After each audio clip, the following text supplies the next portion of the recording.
mo. Mauni ang adlaw nga gipili sa Ginoo aron hiusaon si Mr. Ronald Babor and Ana Rose Tangon. Ngayon ang pulong sa Ginoo sa 1 Corinthians chapter 13 verse 4 to 7. Ang gugma mapailubon og maluluyon. Dili kini masinahon ni tigpahambog. Ang gugma dili mapahitason o bastos. Ang gugma dili mamugos sa kaugalingong kagustuhan. Ang gugma dili masukanon o madilongtanon. Ang gugma dili malipay sa dautan kundi sa kamatuoran. Ang gugma mupailog, mutuo, mulaom ug mulahutay. Ang Dios magapanalangin sa iyang mga pulong. Okay, ladies and gentlemen, mauni sila ang mga involved sa ceremony na ini kabutagon. Mr. Reggie Babor and Jesus Babor.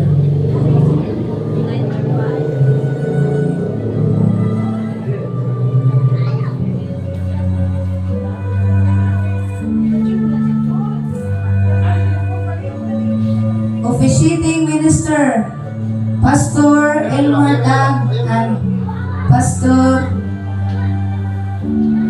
Ryan Umaya.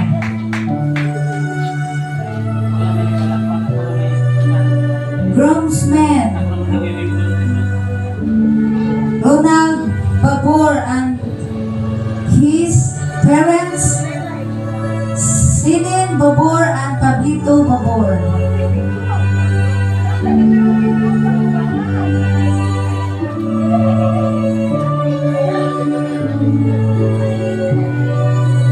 Primary sponsor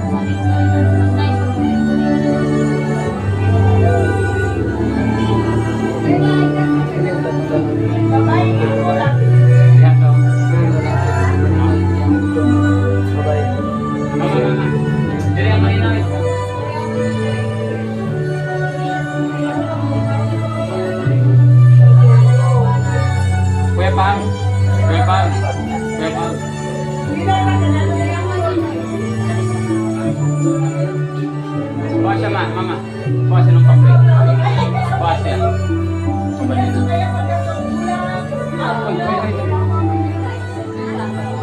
Nagbalik na.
Kita na. Sige, harap mo sa gilid. Sa gilid na, sa gilid.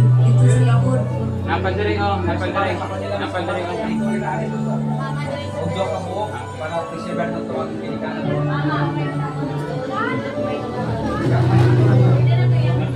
Ay bang buka sa dito na kuwan? Pasalun na. Pasalun na sila diri.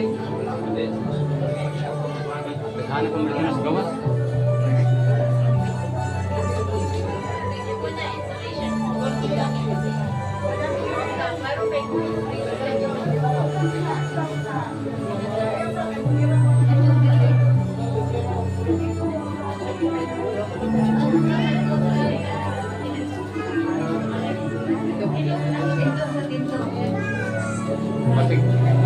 Kasi dito na sa Our may, girls. ang mga rooms dito na Tapos ang mga officer dito. Abay yan, na lamang sila. Gamay na bigyan natin sa iba natin. Dako kita. Sila. Oo, di. Abrihan na. Picture na mga bahay diri, dayon laki Pasok dito. sila dito.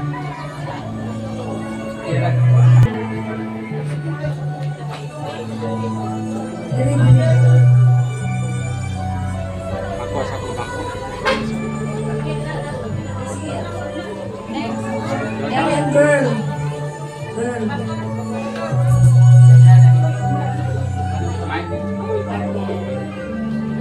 Sige, diretso na diri sa tubangan.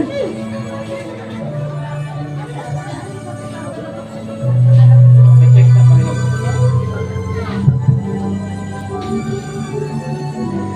Ang taon, hindi mo simuhan. Dali, dali.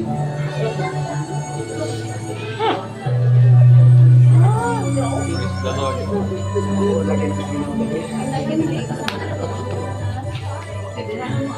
Gamay rin ng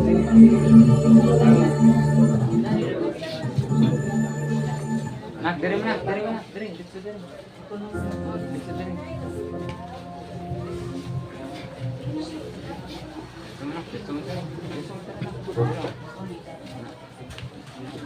Oh.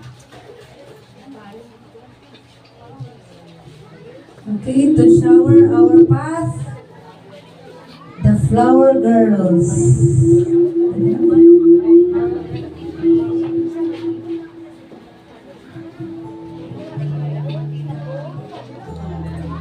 Sunod na mga flower girls.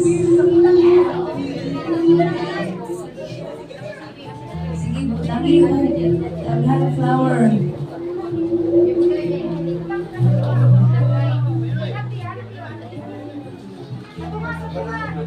Lagi po sa tunga.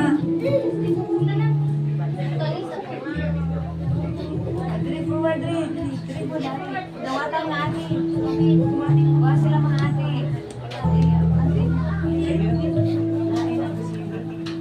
Ladies and gentlemen, the bride and her parents,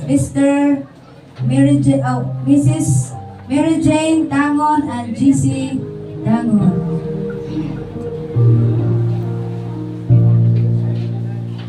Sure if you know this, but when we first met, I got so nervous I couldn't speak. In that very moment, I found the one my life had found its missing piece.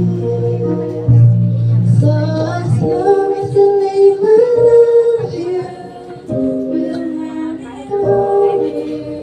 You look so beautiful in white. From now to my very last breath, you look so beautiful in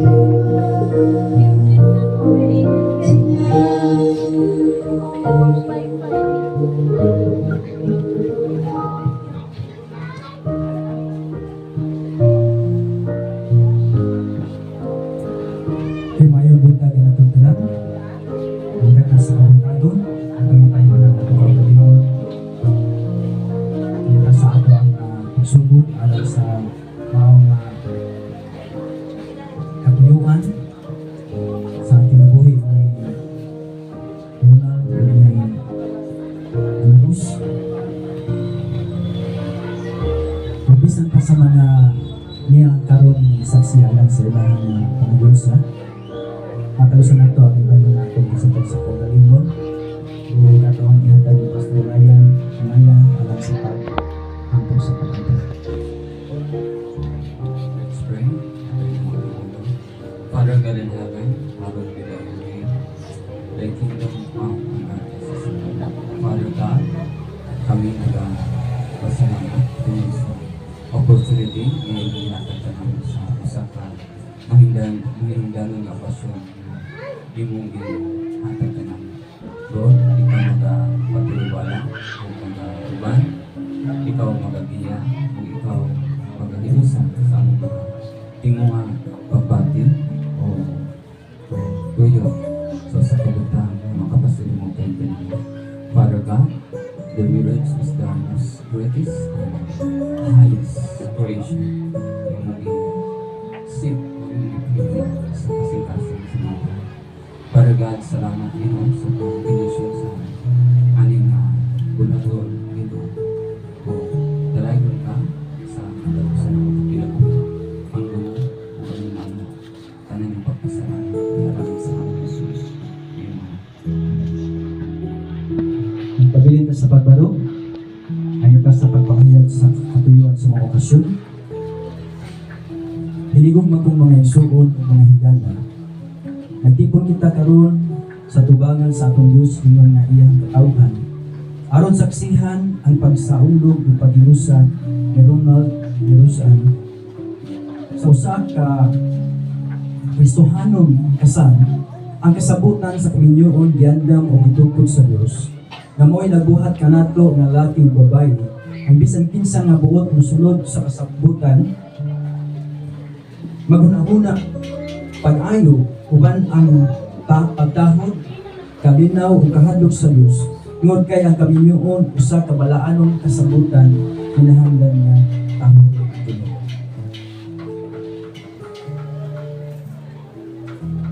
Busa hangyo ko kamong duha sa tubangan sa Dios nga sayod sa tanan kasing-kasing nga karong adunay inyong nahibaluan nga hinungdan nganong nga dili kamo mahayusa sa kaminyoon subay sa balaod inyo nang isulti karon angay ninyong masayran nga kung galing doon na may mga tao nga gihusa nga dili pinasubay sa pulong sa Dios kana nga mga paghiusa wala niya panalangin. Nabay rason o hinungdan nga si Ronald ug si Rose ang dili mahiusa.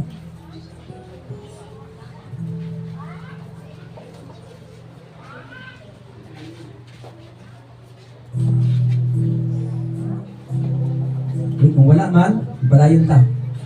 Wala siguro'y nagpahipig diya. May mababag sa inyong kasal.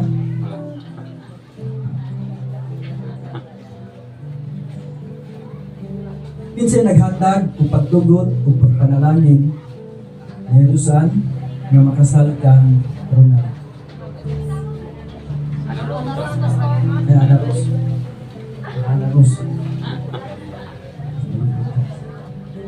Isa naghatag o pagtugot sa pagpanalangin. Isa naghatag. Salamat.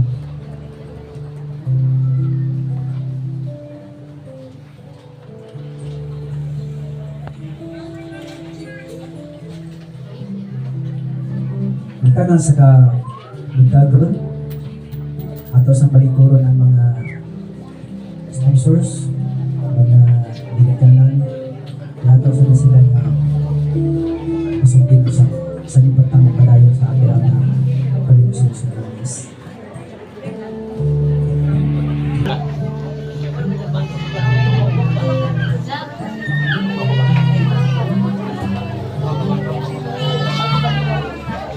Ato diyan lang ang microphone.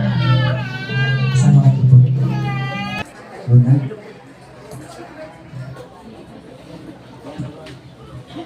No.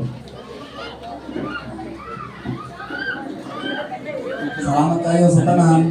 Nanganari. Mas salamat sa akong mga ginikanan, akong mga magpapa. Ila ko nga atiman hantod nga ako. Ida ko na ang pagminado ko sa Ginoo, subay sa Ginoo, hantod karon ila ko nga pagdili karon sa akong kaminyoon. Salamat kayo pa. Sa inyong mga papa, salamat po kayo. Dito ko po ang anak, ako ang mga pakaslan. Salamat kayo. Kung ako ang promise sa inyo ang kanyang anak, ang abingan ako ni akong dalon sa kanyang Kristohanon nga pagpamalaga. Sa mga po. Pasalamat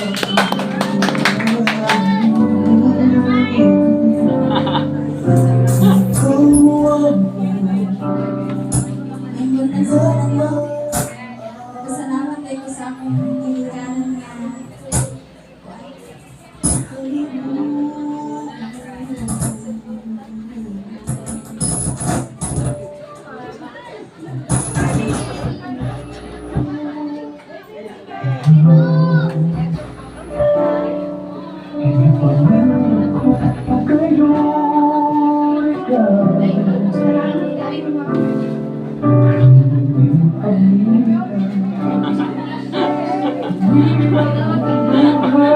Pangin? Wala rin ko video.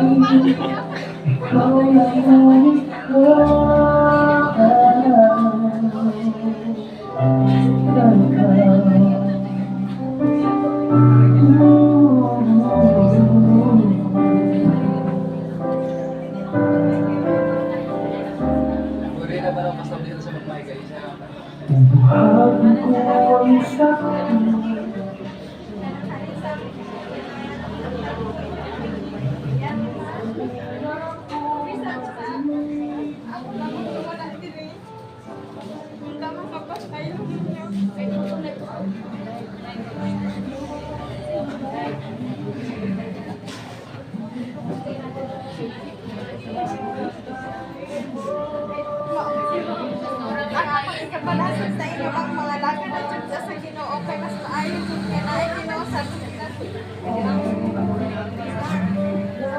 kayo.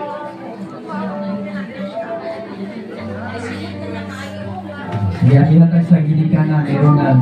Saya. Daghang kong salamat sa inyong kapagsunan ng ating karon.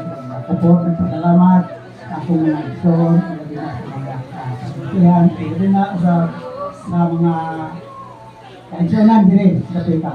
Salamat ni Ronald o ni Maro. Sila nagpasabot na sila ka. Kami nyo ayaw sila sa magpuyo ng ginaw uban sa pagkahablok sa iyo. Mama.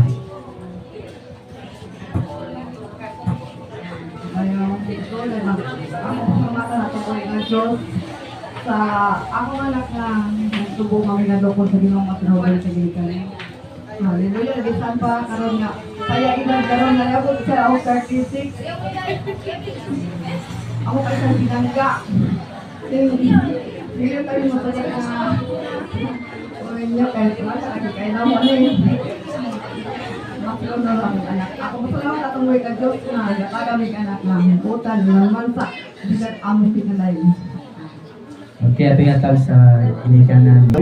Pasalamat po sa akong mga umagan nga mga budan kayo sa pitol kong bata kung ninyo patla na kung talaga gulitaw sa dalaga na ako'y kamanghuran o niya dako kong pasalamat ang ilang duwa akong mga umagan mga pastor kay mga panangkal kayo mga akong yun nga ikaw ng Ginoo nga tagaan ko sila mayong taas nga kinabuhi na sa ilang pag-inyo karon sa ako makumpare karon muna nga kamo na akong itoy ninyo nga iparihan gid mo na mo ni mama ni mo nga isang iabot mong pilo kamo pero ako pagbalik kamo ninyo nga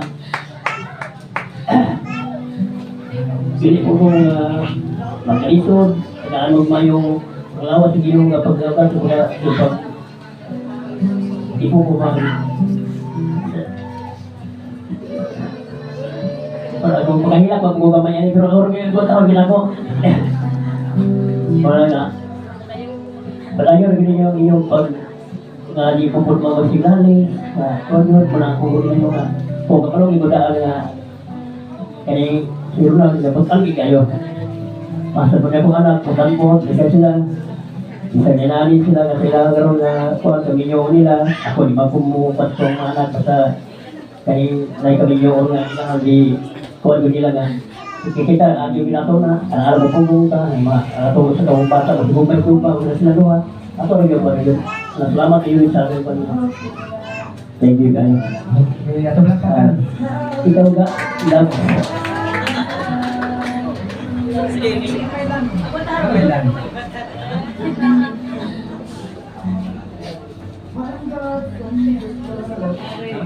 Buntay sa kanano. Ako may kaistorya ni Wendy nga kanang malikwan kanang sani ang kanay mo kuan ba katasan nga baguhon na nimo nga dili na ka sa una sa gamay pa ka kanang ang kaagi nimo sa pag-eskwela kanang pero ginadawat na ako ang imo pa kuan sa kuna. Kalangga ko na ko ang akong umagad nga laki. Ako duha. Pero na na. Okay, salamat kayo. Dawa itong mabaging babae nga iyong asawa, magkinabuhi nga magdiayon, sumala sa tulumanon sa balaang kaminyoon, kilugmaon mo pa siya, ibayon, kahuron, ang galimahan, sa kasakit man o sumaayon kong lawas, o siya laman ang imong ulungan samtang kamunduang ulta. Okay. Ikaw na Ros Lamon, dawa itong babaeng lalaki na imong bana, magkinabuhi nga magdiayon sumala sa tulumanon sa balaang kaminyoon, kilugmaon mo pa siya, ibayon, kahuron, galimahan, sa kasakit man o sumaayon kong lawas, ug siya laman ang imong ulungan samtang kamunduang ulta.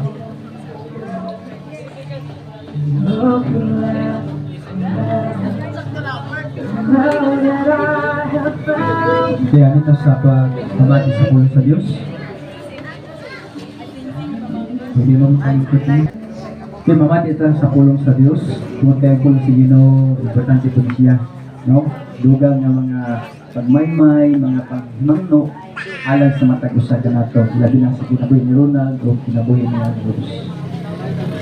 Basa lang ko dito sa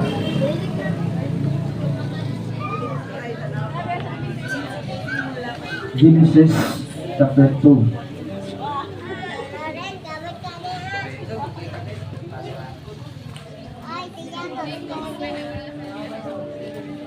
Mag-usugod ko sa pagbasa dali sa versikulo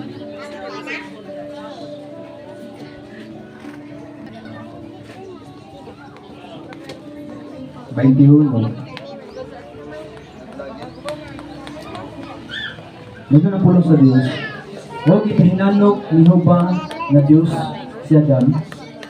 Huwag nakatulog siya. Kunya, ikuha siya o usar sa iyang mga guso. Huwag itakpan niya ang unod sa dapit ng ili. Huwag ang dala siya ngadto sa lalaki. Sa versikulo 23, huwag miingon si Adam, kini maong karon ang bukog sa akong mga bukog, ug unod sa akong unod. Ug panganlan nga babae kay gikuha siya gikan sa lalaki. Ug tungod niini, ang lalaki mobiya sa iyang amahan ug sa iyang inahan, ug moipon siya sa iyang asawa ug sila mahimong usa ka unod. Ang Dios magpanalangin siyang pulong at tulong at ulo magapita. Ginoong Dios intak na sa kabuntagon ugan, amo Ginoong i-acknowledge o Dios ang imo o Dios nga presensya, ang imong pagka-Dios ug ang imong pagkahalangdon sa matag usa na mo kakinabuhi ugan. Ug Lord imong takna o Dios nga niya kami nagakahiusa dili Ginoo usa ka aksidente kung dili usa kini Ginoo katulumanon alag sa imong mga binuhat ugan. Ug Lord imong takna o Dios ikaw karon Ginoo magapadayon sa pag ministeryo sa matag usa kanamo. Ilabi na nga samtang kami karon Ginoo magakayusa sa padalinghog sa imong mga pulong. Ako nagaampo o Dios nga ikaw karon Ginoo mao'y magapadayag og mga mensahe alang Ginoo sa pagpahinumdom sa matag usa kanamo ugan. Ingon nga matag usa kanamo Ginoo adunay mga obligasyon ug kuhan sa ang pamilya ug ilabi na usab diha gayud kanimo ugan. Imong i-bless ang matag usa kanamo karon takna sa kabuntagon. Dalaygon ka, himaya ang ibalik lang kanimong tanan sa pangalan ni Jesus. Amen. Binuhat sa Diyos. Ang mga kahayupan, tanang klase, gagmay ug dagko, naglupad ug naggamang ug naglangoy, no? Ug naglakaw, no? Ihang ihatagan ug katungod si Adam. para paghatag og ngalan ni ana. Nya samtang nyabot ang panahon nga sa iyang kinabuhi, wala gid siya nakita bisan usa nasama kaniya. Ug ang Dios nakakita sa iyang pangandoy. Tinguha siya kasing-kasing. Unya nakita sa Ginoo nga si Adam wa gid siya magmalipayon tungod kay wala siya nakita nga sama kaniya. Utong ang Ginoo nakita sa panginahanglan sa usa ka binuhat. Kumoto nga sumala sa tong gibasa nga iyang ipakatulog. Gipahinanok niya si Adam. Kanya siya pagpahinanok, gikuhaan siya og usa ka gusok. Unya ang mong gusok iyang gihimo nga usa ka babae. Ug iyang gidala ngadto kang Adam. Unya sadya nga iyang gidala kini diha na nakita ang kalipay ni Adam, no? Nagmalipayon siya tungod kay nakakita siya sa usa ka binuhat nga sama kaniya. Unya ningon siya, kinigikan sa akong bukog ug sa bukog ug sa bukog. Ug gitawag siya babae. Unya mo na hinungdan og rason nganong ang lalaki ubiya siya nga mahal o ginahan o muipon sa iyang asawa o sila mahibong usa ka una. Atong sabton nga kining kaminyoon plano ginis Ginoo. Plano ni sa Dios gidesign ni sa Ginoo alang gyud sa matag usa nato, no? Pero ang gidesign ni ini dili kay lalaki para sa lalaki. Dili kay babae para sa babae. Ang design gyud nato lalaki para gyud sa babae. Di ba? Ang babae para gyud sa lalaki. Kay ato ang nahibaw-an karon nga bisan gani ang ato ang gobyerno na sila'y mga balaod nga gipasar, no, nga pwede na nga ang lalaki o lalaki magminyo, ang babae o ang babae magminyo, no? Usa pa digay ilahang rason nga wala man gyud na sa balaang kasulatan, no? Kay kanang ilang gihimo og gibuhat usag gyud na kadulungtanan atubangan sa Dios. Nakahinumdum mo sa panahon nga nagbulagay si Abraham o si Lot nga samtang nangita sila sa kaugalingon nga kabulahanan kaayuhan alang sa iyahang mga ginsakpan uban sa mga kahayupan. Yan yabot tong panahon nga si Lot nipili sa nindot kaayo nga pagpili. Kay nakita ng daan niya ang dako nga abudansya nga iyang pagadtuan. Ug tuod man nisugot si Abraham. Bisan si Abraham wala siya nakita, pero nisugot siya. Kay nakabalor ta nga si Abraham naglakaw siya sa pagtuo uban sa Dios. Naanad na siyang daan sa mga butang nga wala niya makiti. Naanad na siya sa mga butang nga mga milagro nga himuon sa Dios diya siyang kinabuhi. Apan si Lot iyang gitugutan. Sige, adto ka didto. Yan yabot ang panahon, no? Nga ditong dapita, nidaghan sila, nisadya sila. Pero tuwa po dito ang grabe nga mga kasalanan. Grabe nga mga panghitabo nga wa gyud mahimuot, malipay ang Ginoo sa mong dapit. Ano man tuwa dito ang klase nga mga laway nga mga buhat sa mga tao. Nga ang babae wala na mapahiluna siya pagkababae. Ang lalaki wala na pud siya mahimong mapahiluna sa iyang pagkalalaki. Ang nahitabo na ditong dapita nga nagunay na ang mga babae, nagunay na ang mga lalaki.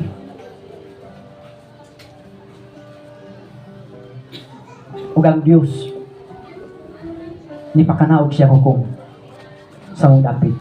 Tungod kay dili niya mantos ang gihimo o gibuhat sa mga tao sa mong dapit.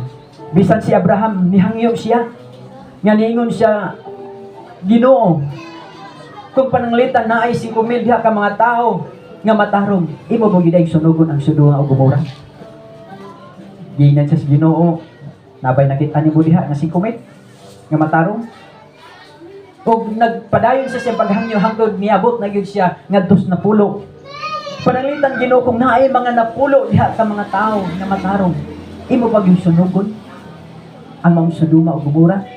Ngayon siya, dili na ko sunugon tungod sa mga pulo. Pero nabay nakita ni diha nga matarong? Wala. Kutong ang Dios nagpadala o mga manulunda para mahimo nga ilang i-rescue si Lot